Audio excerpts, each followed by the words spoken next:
Bueno, pues muy buenas tardes a todos. Bienvenidos a esta nueva sesión del curso de experto en contactología.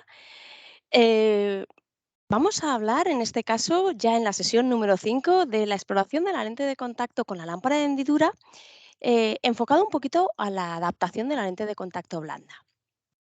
Como siempre os digo, muchísimas gracias por estar ahí. La verdad que es un placer ver la cantidad de gente que está ahí ahora mismo, pues quizá tomándose un café conmigo. Así que de verdad, muchísimas gracias. Tenemos una sesión hoy bastante extensa con muchos ejemplos. He querido poneros muchos casos prácticos, así que creo que en esta ocasión las preguntas las voy a dejar para el final. Eso no quiere decir que me las vayáis haciendo según os vayan surgiendo, pero salvo que vea algo muy puntual, creo que esta vez las voy a dejar para el final porque no quiero que ninguno de los casos que tengo se me quede sin presentar y vamos muy ajustaditos de tiempo. Así que, como siempre os digo, me quito la cámara, nos vemos al final, comenzamos.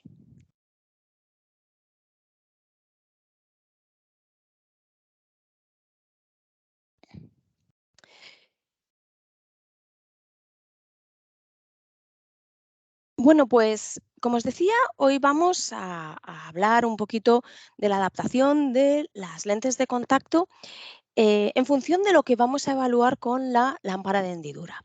En un principio, y si pensamos en el orden básico de la exploración en la lámpara de hendidura, ya sabéis que el primer parámetro que tenemos que evaluar es el parámetro del diámetro. Es algo que hemos estado viendo en todas las sesiones, ¿verdad? Que hemos tenido en estos días atrás. Y bueno, pues en realidad lo primero, ya sabéis, el diámetro, porque sobre ese dato del diámetro vamos a ir calculando el radio, vamos a ir calculando la sajita de la lente. Si este diámetro no es correcto, ya creo que todos más o menos tenemos claro, pues que realmente la adaptación algo vamos a tener que modificar. ¿Por qué? Porque ya vimos anteriormente pues, que el movimiento puede ser no correcto, la adaptación física nos puede ir un poquito engañando en lo que está sucediendo.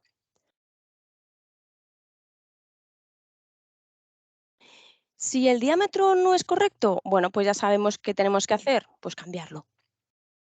Y poco más podemos hacer si el diámetro no es el adecuado. Por eso os decía en las sesiones anteriores que hay que intentar dedicarle un poquito de tiempo a la elección de la primera lente. Si el diámetro sí es correcto, bueno, pues el siguiente dato que tenemos que evaluar es el movimiento. ¿Que el movimiento lo vemos correcto? Pues si estamos ante una lente tórica, vamos a evaluar la posición de esa marca de la lente tórica. Si la posición de la marca es buena y aún así nuestro paciente sigue sin tener buena agudeza visual, podemos volver a evaluar la refracción que tiene nuestro paciente en gafa. Podemos también evaluar si hay algún tipo de sobrerefracción. Y algo que también tenemos que tener en cuenta es la humectación e hidratación de la lente de contacto. Recordad que os decía, yo creo que fue en el número 1 que hablábamos de los materiales, que en algunos casos el cambio de material es la clave para que nuestro paciente vea bien. Y es que recordad que una mala humectación, que una lente deshidratada, que una lente sucia va a reportar una mala visión y sobre todo una mala visión con las horas de porte. Si no tenemos un movimiento, o sea, una posición de la marca en el sitio correcto, pues bueno, ahí ya lo tenemos claro. Acordaos, dirección de giro, sobre refracción, método NIPE, lo que vimos. Nos podemos encontrar que el movimiento no sea correcto. Aquí ya, bueno, pues ya sabéis, movimiento escaso, movimiento elevado y tal y como vimos en la sesión número 3 de la calculadora biométrica, recordad que cuando tenemos un movimiento escaso y tenemos que hacer un cambio de parámetros, podemos disminuir el diámetro o aumentar el radio. Si tenemos un movimiento elevado, bueno, pues en este caso habría que cambiar parámetros, pero al lado contrario. Lo más habitual, pues siempre es disminuir el radio. Pero recordad que también podéis tocar el diámetro. Muchas veces me decís, ya, pero si ya has valorado el diámetro correcto aquí arriba. Bueno, el diámetro correcto puede ser correcto, pero también puede ser aceptable, pero un poquito grande, aceptable, pero un poquito pequeño. ¿Eso qué quiere decir? Pues que si tenemos un poco de margen y nos encontramos un movimiento que no es el adecuado, podemos valorarlo. Ya lo vimos cómo afectaba esa modificación de diámetro a la sajita de la lente. Bueno, pues visto este orden básico de la exploración de la lámpara de hendidura en la adaptación física de una lente de contacto blanda, vamos a continuar y aunque no es el fin de este webinar daros la teoría de cómo utilizar la lámpara de hendidura, sí que voy a dar unas pequeñas nociones respecto a las técnicas que más vamos a utilizar con la lente de contacto. Ya sabéis que el examen con la lámpara o el biomicroscopio es esencial para la evaluación previa del usuario antes de ponerse las lentes de contacto y el seguimiento. Comentadme a través del chat si me equivoco, pero a veces esa exploración previa os la saltáis un poco. Y sí que la hacéis con la lente puesta, pero a veces evaluar el ojo antes de poner la lente de contacto se nos escapa un poco. Y fijaos que es muy importante porque nos va a proporcionar unos valores de referencia, lo que podemos denominar el baseline, que al final son los datos iniciales sobre los que partimos. Y a partir de esos datos vamos a verificar los cambios que tiene nuestro paciente, cualquier cambio producido por las lentes de contacto.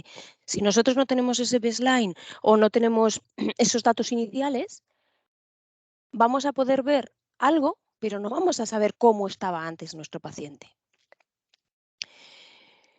Como os decía, vamos a centrarnos en estas iluminaciones que vamos a utilizar más en el caso de lente de contacto, como la iluminación difusa, las iluminaciones directas, la indirecta.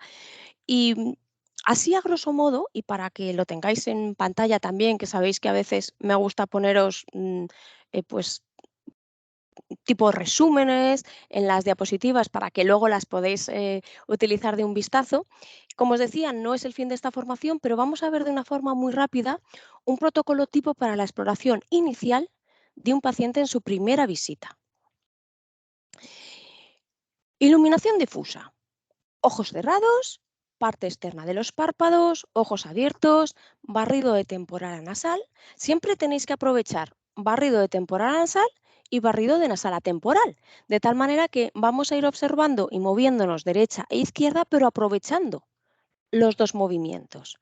Con los ojos abiertos y, por ejemplo, si pensamos en un barrido de temporal a nasal, pestañas, bordes palpebrales, posición de los párpados, menisco lagrimal, en mirada superior y hacemos ese barrido nasal temporal, pues podemos valorar el punto lagrimal, podemos valorar la conjuntiva vulvar y talsar inferior, los orificios de las glándulas de mebomio.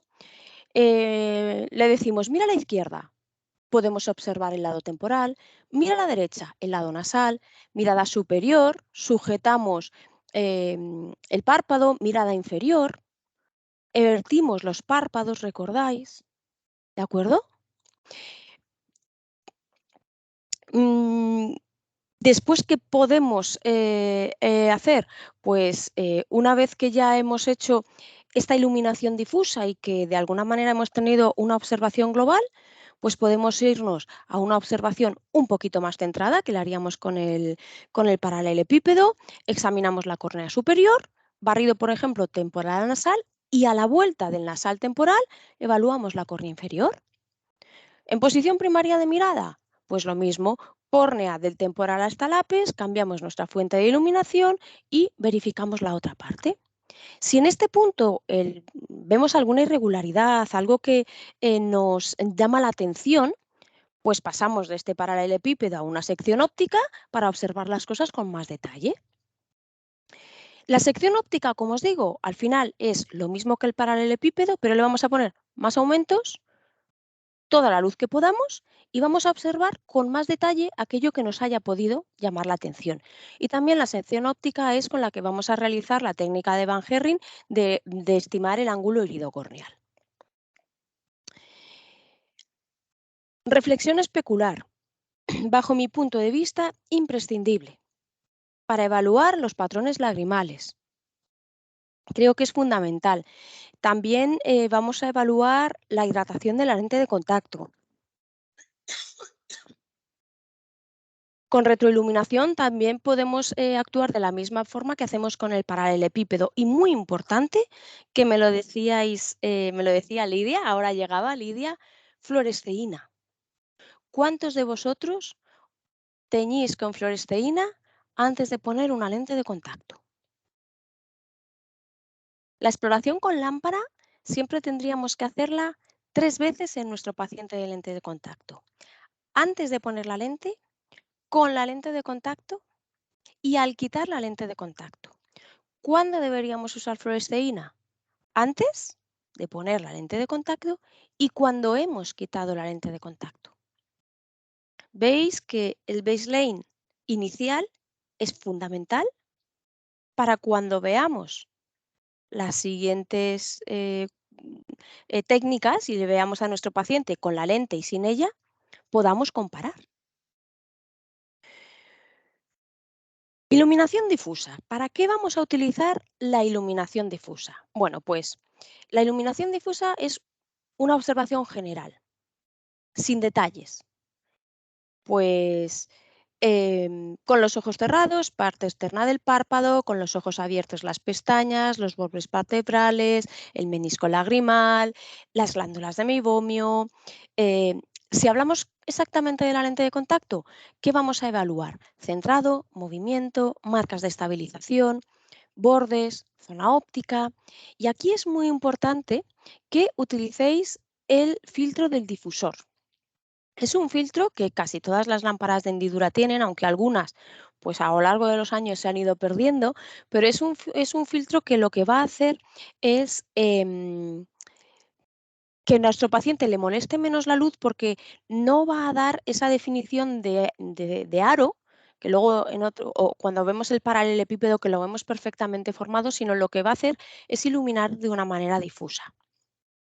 Si alguno no tiene este filtro, se lo puede pedir al fabricante de la lámpara, pero hay un pequeño truco que yo siempre os suelo comentar y es que podéis utilizar un trocito de celo. Pero ojo, no el celo habitual, el celo que es como medio traslúcido que podéis escribir encima de él. Bueno, pues ese celo, para aquellos que no tengáis ese filtro, que tengáis una lámpara un poquito antigua y ya no lo podáis localizar, os puede ayudar. Lo que sucede es que luego cuando hagáis el resto de técnicas hay que quitarlo, claro. Con ese filtro lo que vamos a conseguir es que la iluminación sea de este tipo. ¿Veis que hay una iluminación difusa? ¿Qué vamos a observar? Os voy a poner un vídeo, tengo muchos vídeos en esta sesión, así que, ¿qué es lo que vamos a observar?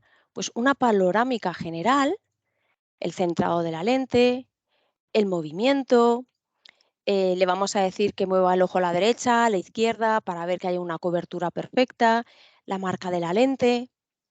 Como os decía, es algo muy general. ¿Cómo lo vamos a hacer? Pues lo vamos a hacer con aumentos bajos, porque si os fijáis aquí, lo que estamos viendo es bastante. También otra de las cosas que podéis apreciar aquí es la frecuencia del parpadeo, si nuestro paciente tiene un parpadeo incompleto. Este ángulo de 40 a 50, bueno, aquí os he puesto 45, la franja abierta completamente, poquita luz para que no le deslumbremos mucho y siempre con ese filtro que os comentaba.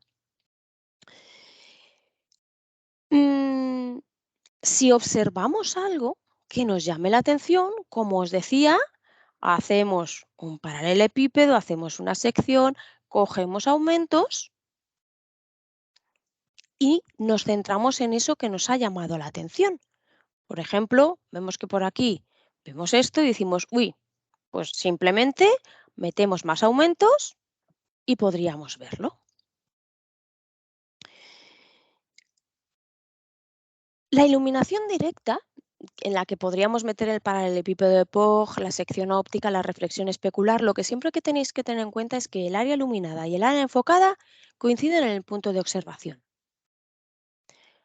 Lo que vamos a conseguir es un corte de la córnea, vamos a ver esa tonalidad grisácea y el sistema de iluminación se sitúa en el sitio en el que nosotros vamos a mirar, donde vamos a observar. Vamos a pasar entonces de una iluminación difusa en la que teníamos aumentos bajos a aumentos medios. El ángulo más o menos es el mismo, pero hemos disminuido la franja. Nos vamos a quedar 3 milímetros, 4 más o menos, y aquí ya sí que ponemos intensidad alta. Quitamos nuestro filtro difusor, pero el que sí que podemos seguir dejando es el antitérmico en caso de que lo tengáis. ¿Qué vamos a ver con el paralelepípedo de Vogt? Pues la superficie anterior de la córnea, si nuestro paciente lleva una lente de contacto, pues evidentemente la superficie de la lente de la córnea, el espesor corneal, los nervios corneales, si hay algún tipo de opacidad, abrasión, erosión corneal, neovascularizaciones. En la lente de contacto, pues también podemos ver los depósitos, la humectabilidad, el patrón, la dinámica lagrimal más que el patrón. Al final, cuando ya hemos visto esto, y decimos, voy a observarlo con un poquito más de atención, ¿qué es lo que hago?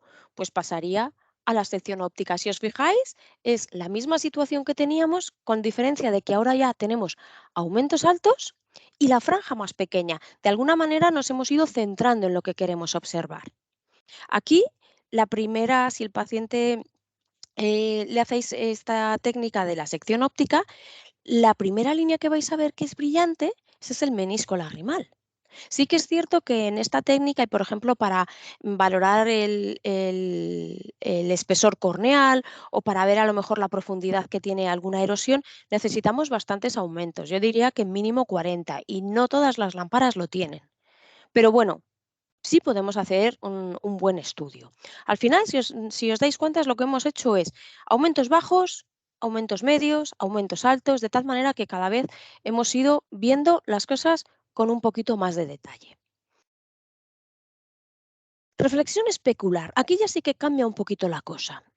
Si os fijáis, aquí hemos modificado la posición de nuestro sistema de observación.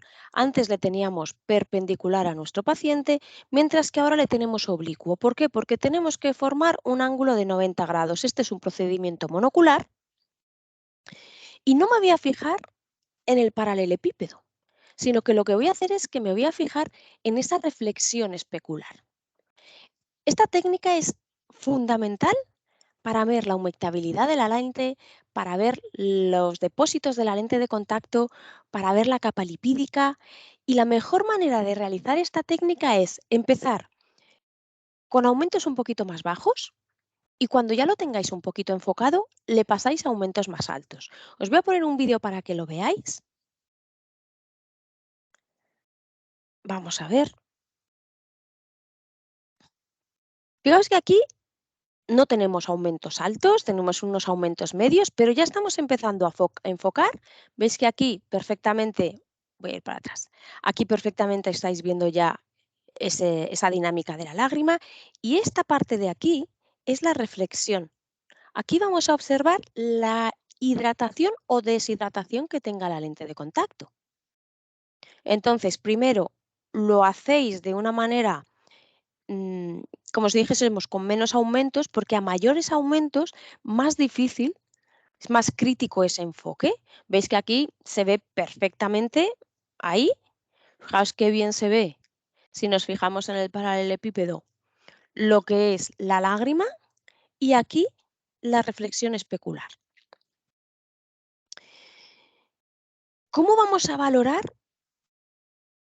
todo esto que hemos visto?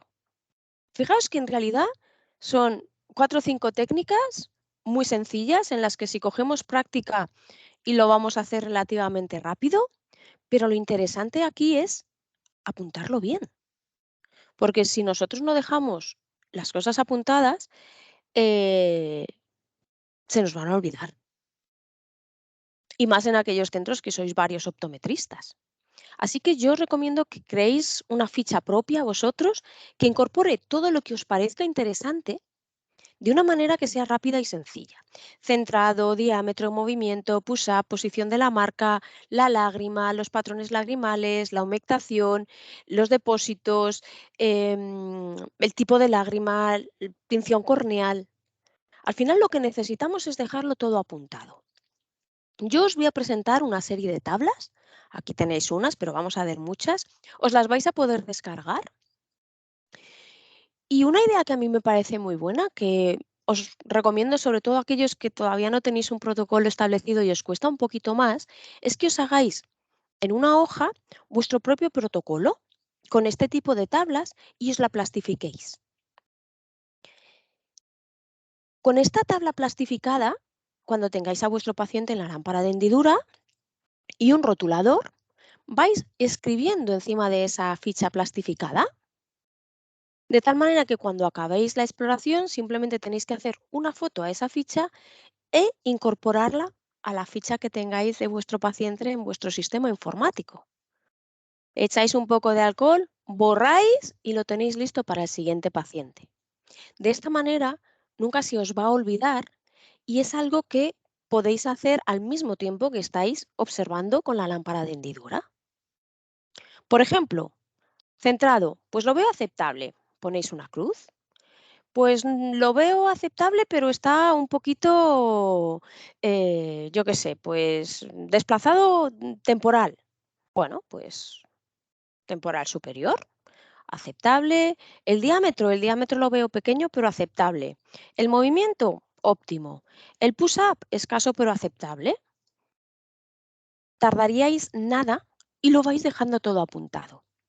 Recordad que cuando nosotros hablamos del diámetro, y esto es interesante que lo tengáis siempre en mente, hablamos de que debería quedarnos entre milímetro y medio por cada lado. Yo os he puesto aquí 1,25. ¿Cómo podemos medir eso? Bueno, pues lo veremos en la sesión de la semana que viene, pero simplemente podéis poner una regla transparente cuando le estéis mirando a vuestro paciente con la lámpara de hendidura y vais a poder ver esa gradación de los milímetros. Una vez que os hayáis acostumbrado va a ser muy sencillo, pero tened cuidado cuando pongáis muchos aumentos porque la percepción cambia. No sé si os parece buena idea o no lo de vuestra ficha de adaptación plastificada a vuestro protocolo, pero para aquellos que os cuesta un poquito y que todavía no tenéis muy claro qué es lo que hay que hacer, creo que os puede ayudar sobre todo al principio.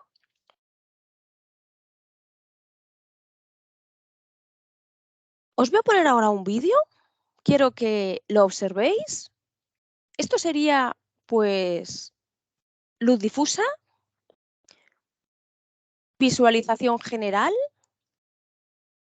¿Cómo vais viendo esta adaptación?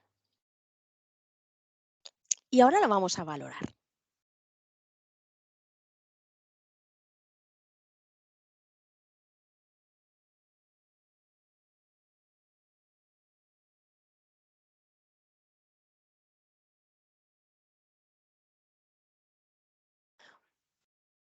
Bueno, pues vamos allá. Contadme,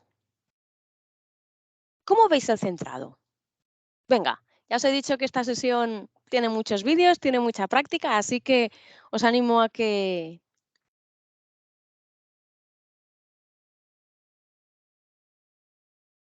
me vayáis contestando a través del chat. Vale, me estáis, movimiento escaso. Bueno, pero vamos a empezar por el centrado. ¿Cómo veis este centrado?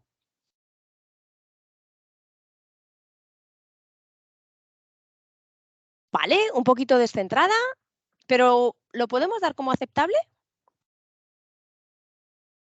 Voy a parar el vídeo. Yo creo que le podemos dar como aceptable. No es perfecto porque es cierto que está un poquito hacia nasal, pero podríamos dejarlo como aceptable, de tal manera que en este caso, bueno, pues yo iría con mi hipotético rotulador a mi ficha y diría aceptable, pues no sé, un poquito nasal inferior creo que podríamos poner. Diámetro, ¿qué os parece? ¿Aceptable? ¿Óptimo? ¿Cómo lo veis? Cuidado con los diámetros a la hora de valorar una lente descentrada, porque sí es cierto que si nos fijamos en este lado podemos decir que es grande, pero en este yo ya no lo tengo tan claro. ¿Qué sucede? Que a veces los descentramientos son inevitables. Ya sabéis que la forma que tiene la esclera nasal y la esclera temporal no es la misma, la curvatura es diferente. Podemos estar a lo mejor ante un paciente y hablando ya relacionándolo con las topografías que tenga un mapa de alturas evidentemente mucho más diferente o positivo en una zona temporal y negativo en una zona nasal, lo que nos indicaría que hay un cambio de tendencia. Si estamos, por ejemplo, ante una córnea irregular, también podemos encontrarnos esto. Así que yo quizás estaría más o menos con todos los que me estáis diciendo que es un poquito grande, pero quizá aceptable. Porque si yo hago un diámetro más pequeño, lo mismo aquí me queda bien, pero aquí lo estaría comprometiendo. ¿Vale? Continuamos, movimiento. ¿Cómo veis el movimiento?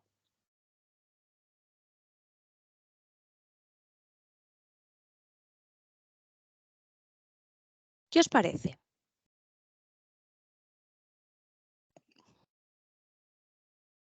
¿Óptimo? ¿Poco? ¿Un poquito cerrada?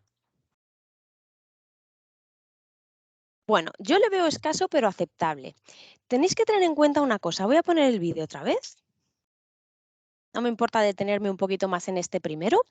Una cosa es cómo el paciente mueve la lente cuando parpadea, que la mueve poquito, es donde ahí yo pondría escaso pero aceptable. Y otra cosa es el push-up.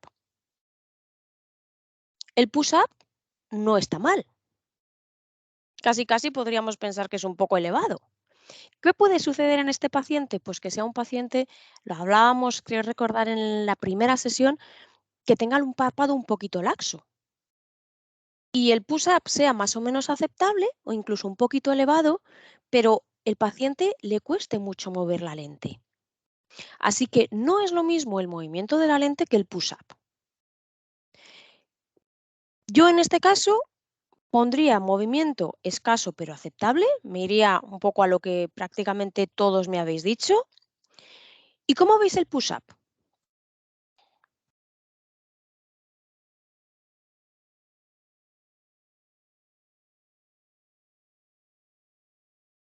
Paula me dice que bien, elevado pero aceptable. Yo estoy en que entre óptimo y elevado pero aceptable. Ahí andaríamos.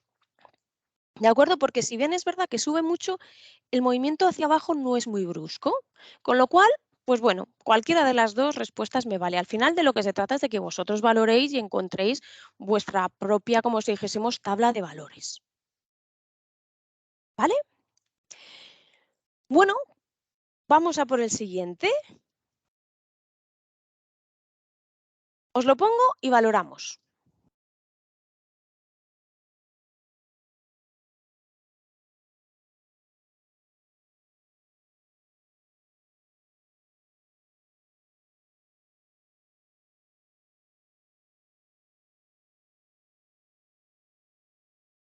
¿Qué os parece?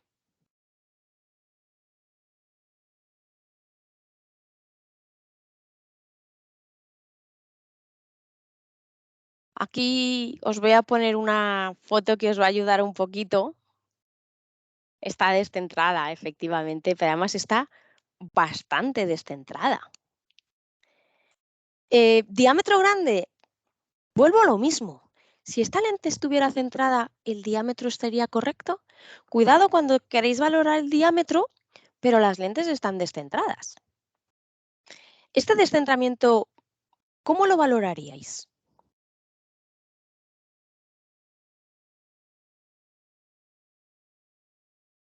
¿Lo aceptaríais este descentramiento? ¿Qué os parece? Yo creo que aquí todos vemos que no es aceptable.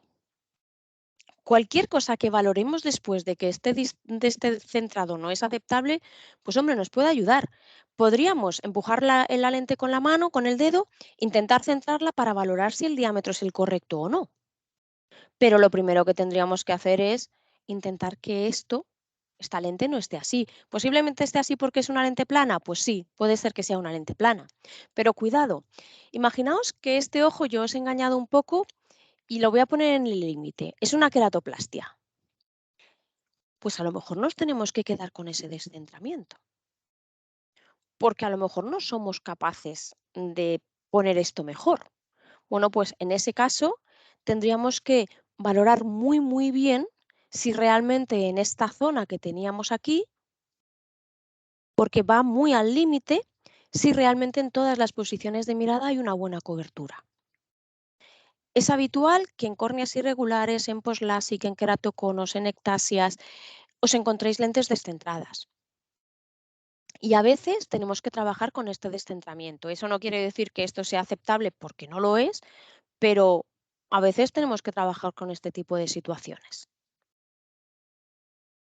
Continuamos, vamos avanzando en la sesión.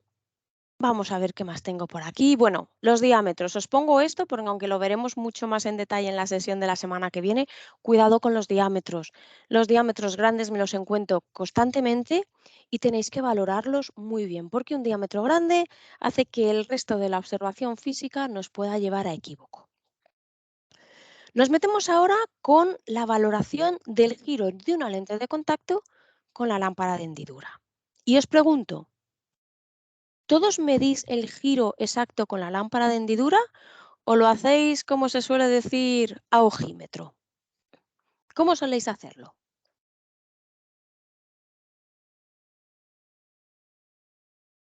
A ojímetro, me dice Alexander. A ojo, con la lámpara, me dice Paqui. Bueno, pues lo de a ojo está bien, pero hay que hacerlo un poquito mejor. Es muy fácil.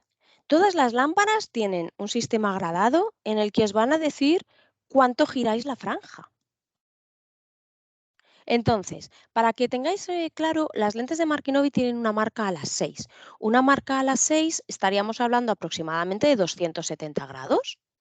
0, 90, 180, 270 y otra vez 360 o 0.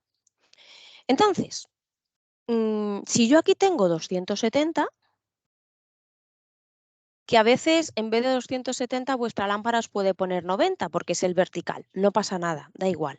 La cuestión es que luego cuando vosotros miráis aquí, imaginaos que os pone 277, por ejemplo.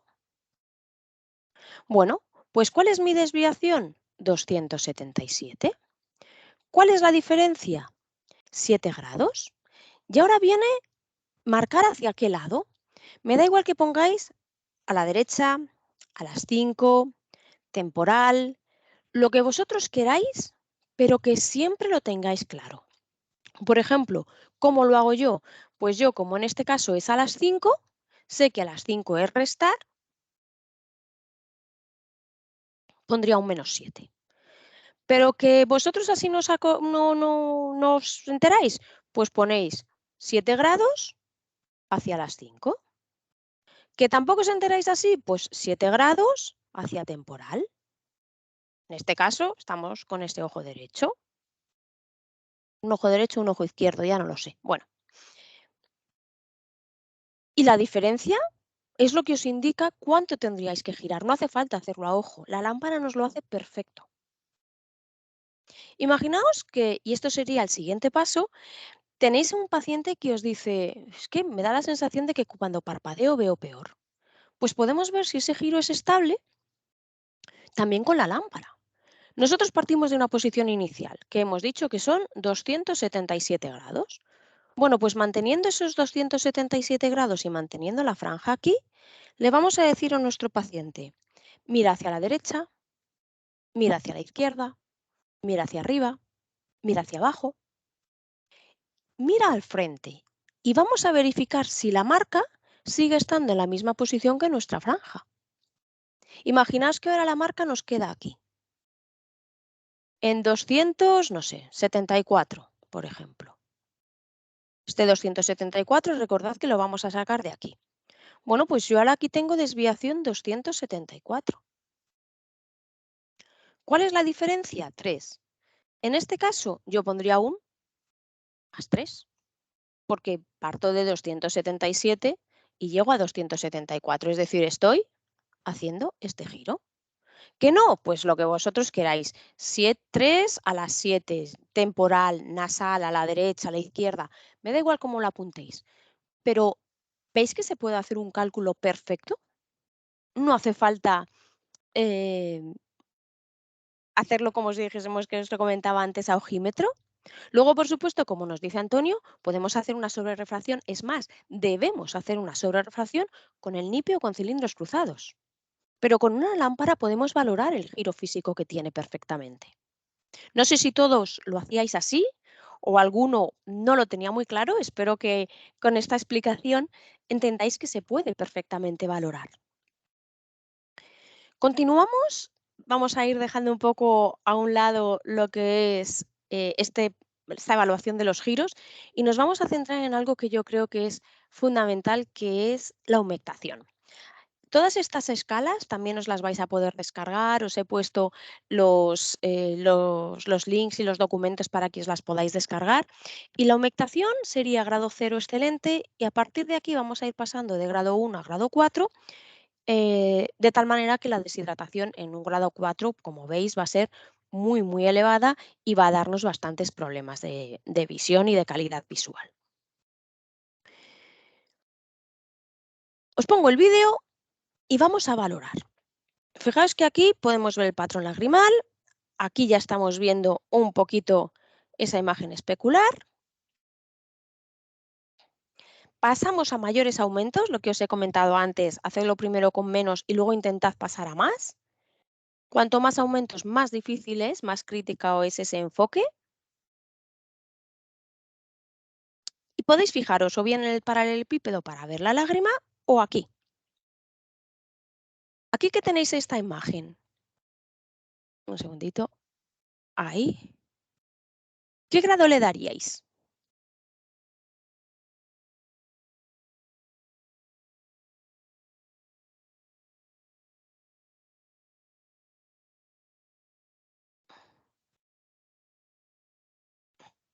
Grado cero, grado uno. Bueno, pues entre cero y uno. Uno me parece mucho y cero me parece poco. También es interesante que veáis en qué parte de la lente de contacto lo hacéis. A veces os encontráis pacientes que tienen parpadeo incompleto y os podéis encontrar la lente más deshidratada en la parte inferior que en la parte superior en la zona central. También es interesante. Como también me pone Walter en el chat, podéis vosotros valorar de 0,5 en 0,5. Tú dices, pues mira, no me convence el 0, no me convence el 1, lo voy a poner en un 0,5. Vamos con el siguiente. Os pongo otro. Tengo bastantes de estos porque creo que es interesante que lo valoremos y sobre todo que observéis la técnica con la que se hace. Recordad, procedimiento monocular, se mueve el sistema de observación y el de iluminación a 90 grados. Aquí veis perfectamente esa película lagrimal y ahora nos tenemos que fijar en esta imagen especular que tenemos aquí.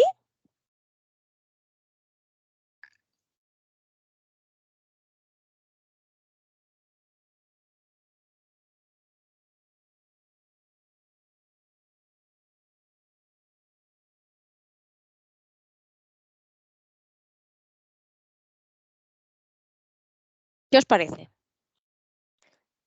Yo creo que este es más bien tirando a cero, ¿verdad? Esto sería lo ideal. Y veis que, sin embargo, la lágrima tiene ahí sus puntitos de que no es una lágrima muy limpia, pero la lente realmente está muy bien hidratada. No hay estas burbujitas. Alguna vez podemos observar alguna, pero realmente luego vamos a ver algún caso en el que se ve la lente deshidratada y se ve muy bien. Siguiente. A ver qué os parece este.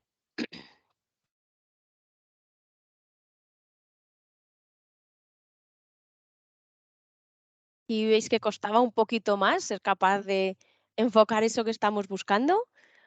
Ya os digo que tenéis que buscar un poquito la técnica.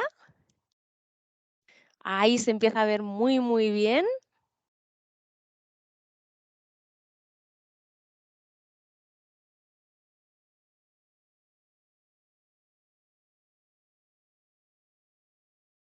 Aquí lo que estamos intentando es meter más aumentos. Es importante para esta técnica que el paciente intente no mover el ojo, porque es que a poquito que lo mueva, sobre todo cuando metéis muchos aumentos, es fácil que perdáis el enfoque. Así que aquí le tenéis que decir al paciente que esté lo más quieto posible. Y este es un paciente que parpadeaba muchísimo y cada vez que parpadeaba el ojo se le movía un poquito y la verdad es que veis que cuesta un poco, pero poquito a poco lo conseguimos ir centrando y ahí lo veis.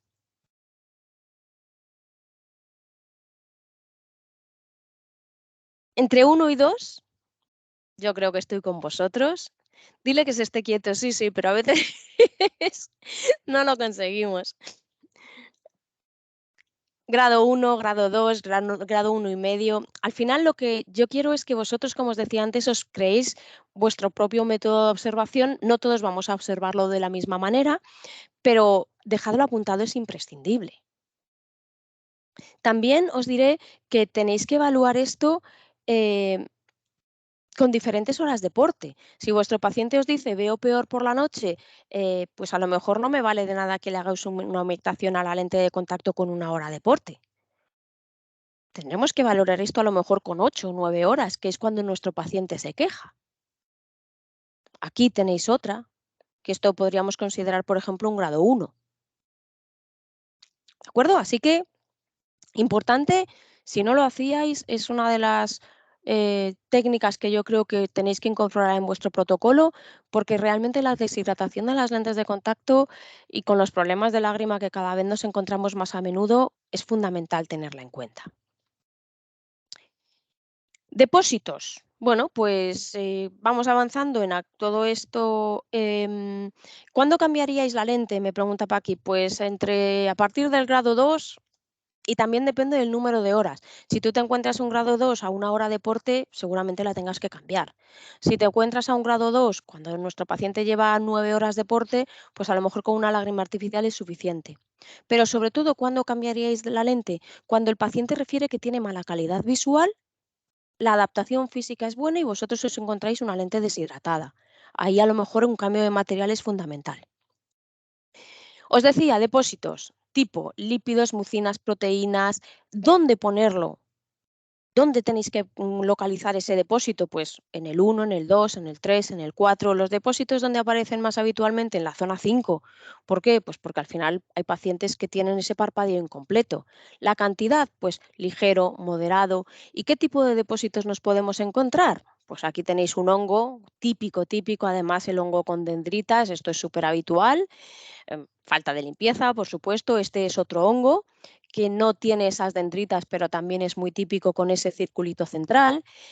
Algo muy habitual, sobre todo en pacientes usuarios de lentes de contacto que están en ambientes de mucho polvo, de la construcción, pues son los típicos puntos de óxido. También los depósitos de proteínas. Aquí ya sabéis, frotamos la lente, usar un limpiador enzimático. Posiblemente esta lente ya no se pueda recuperar, pero para que no le pase en siguientes lentes de contacto hay que cambiar el método de limpieza. Y algo súper habitual también es esta película de proteína, que normalmente la vemos en la zona inferior, sobre todo en pacientes que tienen ese típico parpadeo incompleto. Nos podemos encontrar ojos como este caso que os he puesto aquí, que me llamó muchísimo la atención y claro, ante esto, bueno, pues yo creo que todos tenemos claro que tenemos que empezar por algún sitio porque en este caso yo creo que la lente de contacto tiene poco que ver con la mala calidad visual que pueda tener nuestro paciente. ¿Qué más cosas tenemos que apuntar? Las tinciones. Como veis, la forma de apuntar la tinción es muy parecida a la de los depósitos. Y también podéis utilizar las distintas gradaciones que vais a encontrar en un montón de escalas. Tenéis la escala de Brian Holden, tenéis la escala de Efron, tenéis un montón, ¿de acuerdo? Os las vais a poder descargar en ese documento que os digo y si no, simplemente poniendo en Google la escala que queréis, os aparecen para que os descarguéis las imágenes.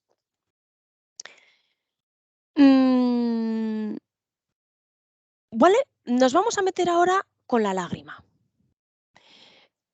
Analizar el patrón lagrimal creo que es una de los pilares fundamentales, y cada vez más, como os decía, nos encontramos con pacientes que tienen mm, ya con tempranas edades alteraciones en la película lagrimal.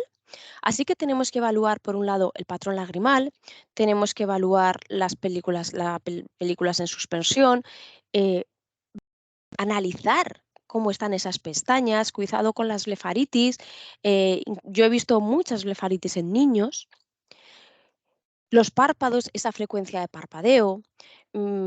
evaluar muy bien los bordes palpebrales, si son irregulares, si están las talangestasias, si hay esa inflamación de las glándulas, si están obstruidas. Acordaos que podemos presionar las glándulas de meibomio, siempre presionándolas fuera de córnea, en la zona de la esclera, y tendríamos que con una ligera presión pues ver que sale ese líquido transparente. Si no sale o sale muy denso, muy blanquecino, pues podremos tener unas glándulas ligeramente obstruidas y por supuesto siempre tenemos que dar la vuelta al párpado superior y al párpado inferior. Para evaluar la lágrima, bueno, pues sabéis que la lágrima tenemos un componente acuoso, un componente lipídico, entonces respecto a volumen, pues podemos evaluarla con el menisco lagrimal. Escaso, escaso pero aceptable, óptimo, elevado, elevado pero aceptable, igual que hemos hecho con otros parámetros. El tipo de patrón lagrimal, marmóreo, fluido, amorfo, coloreado, podemos valorar el BUT, podemos valorar el NIBUT. Aquí os he puesto los valores de BUT y NIBUT que teóricamente son a partir de los cuales deberíamos estar bien, pero vamos, no sé si estaréis conmigo, pero ya me gustaría a mí que todos los pacientes tuvieran un BUT de 10, porque yo cada vez me encuentro más BUT entre 6 y 8. No sé si a vosotros os pasa, pero ya me gustaría a mí que todos tuvieran un BUT de 10. Patrones lagrimales. Bueno, pues con un patrón lagrimal lo que estamos evaluando es realmente la capa lipídica. Lo ideal en los patrones lagrimales es encontrarnos un patrón amorfo. Los marmóreos son patrones más blanquecinos, que lo que indican es que el espesor es escaso, no es el correcto. Y luego tenemos los patrones coloreados en los que nos vamos a encontrar lágrimas muy lipídicas, muy grasas, y vamos a encontrar pues esos típicos colores violetas o esos colores azulados. En el caso de los patrones marmóreos, pues los pacientes pueden remitir molestias por una baja calidad o cantidad de la lágrima. Con un patrón lipídico, bueno, pues con un patrón lipídico el paciente no tiene por qué quejarse de esas molestias. Quizá no estemos ante un problema de ojo seco evaporativo, pero en caso de que estos pacientes usen lentes de contacto, pues pueden tener muchos depósitos de lípidos, y sí se puede quejar de visión borrosa. Y como os decía antes, sobre todo al finalizar el día. Así que coloreado desde el punto de vista de la lente de contacto, puede ser que sea bueno porque no tenemos evaporación, pero cuidado porque también podemos ir al lado contrario y puede ser malo porque puede tener una mala visión por depósitos. Lo ideal, como os digo, el amorfo. Y si os encontráis con un patrón coloreado, muy lipídico, ya sabéis que el sistema de mantenimiento que le vais a tener que dar, a lo mejor con una solución única solo no es suficiente y necesitamos que frote muy bien con la solución única o le tendremos que dar incluso un peróxido. Esto que tenéis aquí es un patrón marmóreo, ¿de acuerdo? Es el correcto, perdón, un patrón amorfo, que es el correcto. Y os voy a poner un vídeo que en este caso, a ver si os lo puedo poner, un segundito, ¿dónde tengo yo este vídeo? A ver si me deja ponéroslo. ¿Dónde tengo yo un vídeo que quería poneros para que vierais un patrón?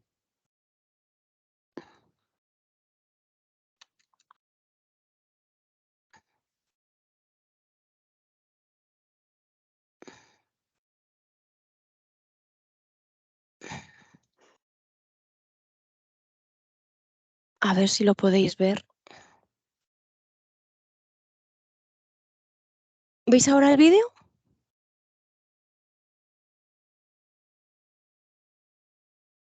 Bueno, os pongo el vídeo. ¿Veis ahora el vídeo?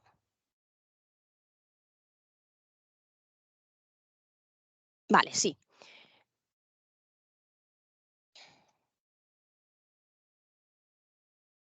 Ahora ya no lo veis otra vez. Un segundito que se ha vuelto a ir. Ahí lo tenéis.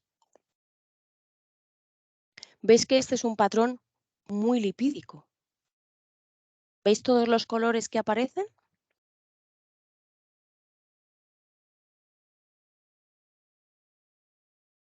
Si os encontráis con esto, bueno, pues es lo que os comentaba antes, a lo mejor no tenemos un problema de deshidratación, pero sí vamos a poder tener un problema de depósitos.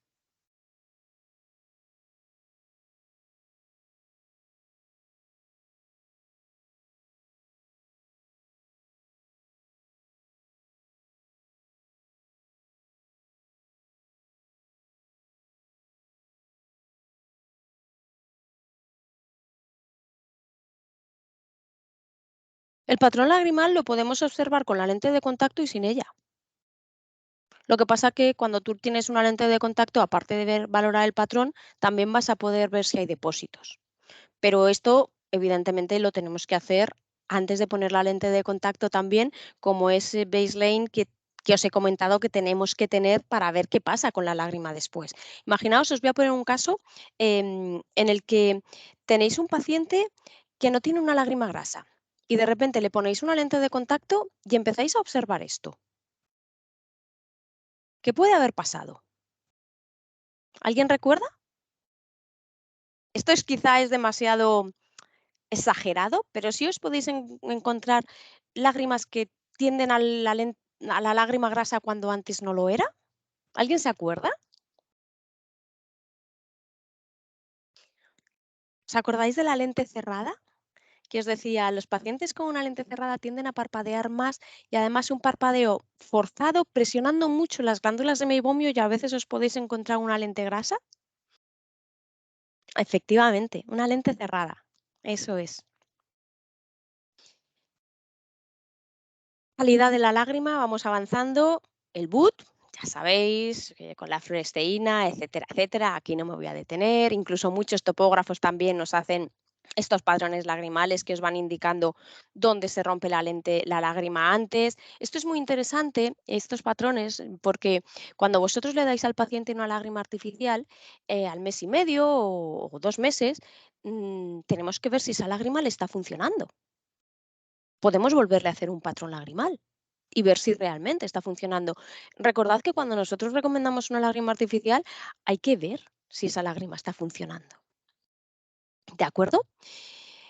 Em, el menisco lagrimal, ¿cómo lo podemos medir? Bueno, el menisco lagrimal hay muchos topógrafos que ya os lo miden. eh, Tenemos que buscar que en la zona central sea de 0,2, 0,3, más o menos. ¿Cómo podemos hacerlo? Bueno, pues teniendo un poquito de práctica podéis hacerlo con el puntero de la lámpara de hendidura y observar la imagen que tenemos aquí. Es un poco como una reflexión especular, ¿de acuerdo? Otra de las maneras que podemos hacerlo, eh, calcularlo con el borde palpebral. Normalmente, pues una tercera parte del borde palpebral, la mitad. Al principio os parece que os puede costar un poquito, pero una vez que más o menos veis qué es lo que tiene que ser, enseguida os llaman la atención los que están por encima y los que están por debajo. Poneros siempre una referencia, incluso si queréis también podéis poner una, la regla y fijaos en lo que, por ejemplo, a lo mejor puede ser el milímetro, intentar que sea por debajo de medio milímetro, hasta que realmente vosotros tengáis en mente cuál es esa altura. Solo hace falta coger un poquito de práctica. Nos quedaría algo muy importante a la hora de apuntar los hallazgos. Me quedan 4 minutos. ¿A alguien se le ocurre que me falta?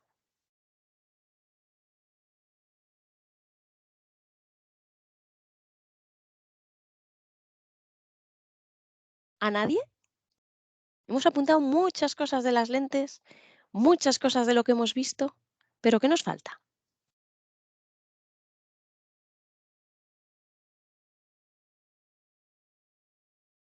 Bueno, sí, realmente nos falta una fluoposlente, pero bueno, ya básicamente lo que tenemos que observar es lo mismo. Ahí está, Antonio, te he visto. ¿Cómo está mi paciente?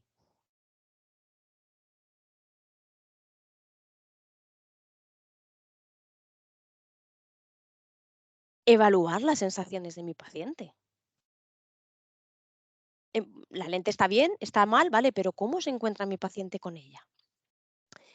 Os recomiendo que siempre evaluéis con algún test de ojo seco. Sabéis que tenéis el OSDI, tenéis el CLQD, por ejemplo, el de 8 que no es muy largo.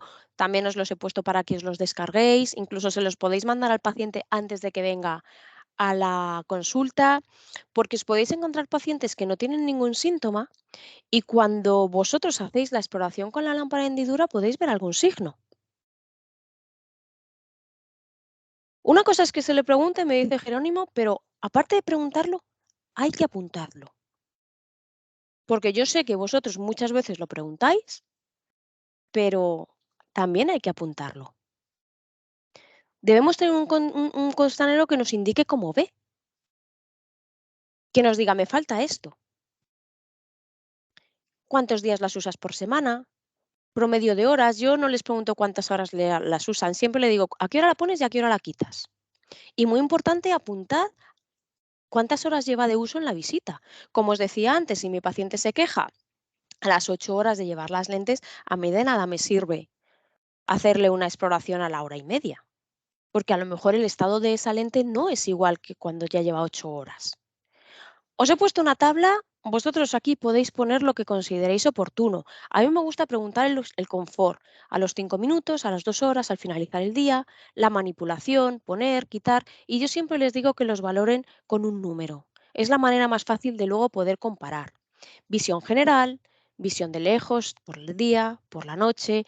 Ojo, estabilidad de la visión, que no es lo mismo que la agudeza visual. A veces el paciente os puede decir, cuando consigo ver veo muy bien, pero es que cuando parpadeo, se me va. Pues esa sería una buena visión en cuanto a agudeza visual, pero muy inestable. Y luego las imágenes fantasma, tanto de día como de noche. Si fuese una multifocal a todo esto, además, tendríamos que añadirle la zona de cerca. Pero las imágenes fantasma es algo que a mí me parece interesante porque, sobre todo en los pacientes presbitas, pues suele molestarle bastante, ya bien sea por esa degeneración fisiológica o por los diseños de las lentes de contacto. Y es esta imagen que tenéis en pantalla. Este es el test y la única precaución que tenéis que tener para poder evaluar este test es que se lo tenéis que enseñar al paciente antes de ponerle la lente de contacto. Le vais a decir, mira, en el número 1 la R es perfecta y en el número 10 ves que está completamente doble y hay un trocito blanco. En el número 5 lo que podemos evaluar es que estamos como la mitad. Ves que hacia abajo vamos mejorando, hacia arriba vamos empeorando y quiero que de alguna manera tú te acuerdes de estas imágenes. Cuando le ponemos al paciente la lente de contacto, lo que le tenemos que decir, ¿recuerdas las R's que te puse? Le ponéis una R de optotipo y le decís, quiero que más o menos me digas dónde está esa R. ¿Te acuerdas que el número 1 era no hay ningún tipo de doblez? Y el número 10 era completamente doble. Y el 5 estábamos en el medio. ¿Dónde estás? ¿Del 5 hacia arriba o del 5 hacia abajo? Y vais poquito a poco acotando. Esta es una manera de valorar la calidad visual que tiene nuestro paciente y podéis ir comparando con distintas lentes en caso de que tenga que ser necesario. Incluso si le hacéis esta prueba por la mañana y la hacéis por la noche, a lo mejor podéis ver que la deshidratación de la lente está influyendo en estas imágenes fantasma. Monocular, me pregunta Mercedes. Bueno, yo esto siempre lo haría casi casi binocular, porque al final, salvo raras excepciones, las lentes van a estar deshidratadas igual, los diseños van a afectar más o menos igual en un ojo derecho que en un ojo izquierdo, salvo que quieras hacerlo monocular por alguna razón, porque con un ojo esté mucho mejor que con otro, podría ser una prueba binocular. ¿Se acuerdan? Me dice Paqui. Sí. Sí, sí, se lo explicáis de esta manera que yo os he dicho. Tenéis que dejarle muy claro. El 1 no hay doblez y el 10 es doble del todo con una rayita blanca en el medio. ¿La veis aquí? No sé si estáis viendo mi puntero. A ver, un segundito que lo cojo. Con esta rayita aquí. Y luego le decís, y el 5 es doble de la mitad. Cuando tú le pongas la R, le dices, ¿te acuerdas que el 10 era el doble del todo? El R no tenía, el 1 no era nada doble y en el 5 estábamos en la mitad. ¿Qué estás? ¿Por encima de que sea doble la mitad o por debajo? Y así vais acotando un poquito. Hay pacientes que contestan un poquito mejor, pacientes que contestan un poquito peor, pero bueno, la verdad es que si lo hacéis así, sí que se suelen acordar. Con esto yo he llegado al final de esta sesión de hoy. No sé si tenéis alguna pregunta. Voy a ver si tengo acceso al chat.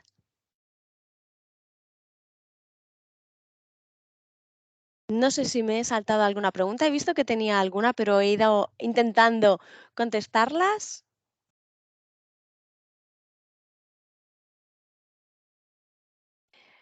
Os voy a poner, que me lo estáis preguntando a través del chat, a ver si puedo poneros el enlace. Sí, os pongo el enlace del documento en el que ya sabéis que se están colgando todas las grabaciones, ya tenéis disponible el test de esta sesión para que lo vayáis contestando. ¿Vale? ¿Esta sesión no tiene test? Sí, todas tienen test. Vale, glándulas de meibomio. Bueno, por supuesto, cuando nosotros evaluamos, os lo he comentado, esa primera evaluación inicial, por supuesto que hay que evaluar las glándulas de meibomio, presionarlas, los párpados, los bordes palpebrales si son irregulares, todo ese tipo de cosas, pues evidentemente lo tenemos que ir apuntando. Vale, me estáis dando las gracias al revés, de verdad. eh, Para mí es increíble que todos los días estéis ahí al otro lado, sin faltar prácticamente nunca a estas sesiones que os proponemos desde Markenovi. La verdad es que muchísimas gracias por estar ahí todos los días constantemente. Así que me estáis dando las gracias a través del chat. Yo también os las doy a vosotros. Y me parece que no tengo ninguna pregunta, no me he dejado nada. De todas formas, ya sabéis, tenéis en pantalla mi email, cualquier duda que os pueda surgir un poquito más adelante o con algún paciente, podéis, por supuesto, enviarme un mail y lo vemos conjuntamente. Y ya no me queda nada más que, como siempre, daros las gracias por vuestra asistencia. Nos vemos la semana que viene, mismo sitio, misma hora, ya con la sesión 6. Poco a poco nos vamos acercando al final. Y la semana que viene, pues ahondearemos un poquito más en lo que es el protocolo de nuestros pacientes, ya quizá más encaminado a lo que es, bueno, pues la elección del material, la adaptación, las sensaciones del paciente, cómo elegir bien esos parámetros. Poquito a poco nos vamos centrando. Que paséis muy buena tarde, como siempre os digo, y nos vemos en la siguiente. Muchas gracias y hasta el próximo día. Chao.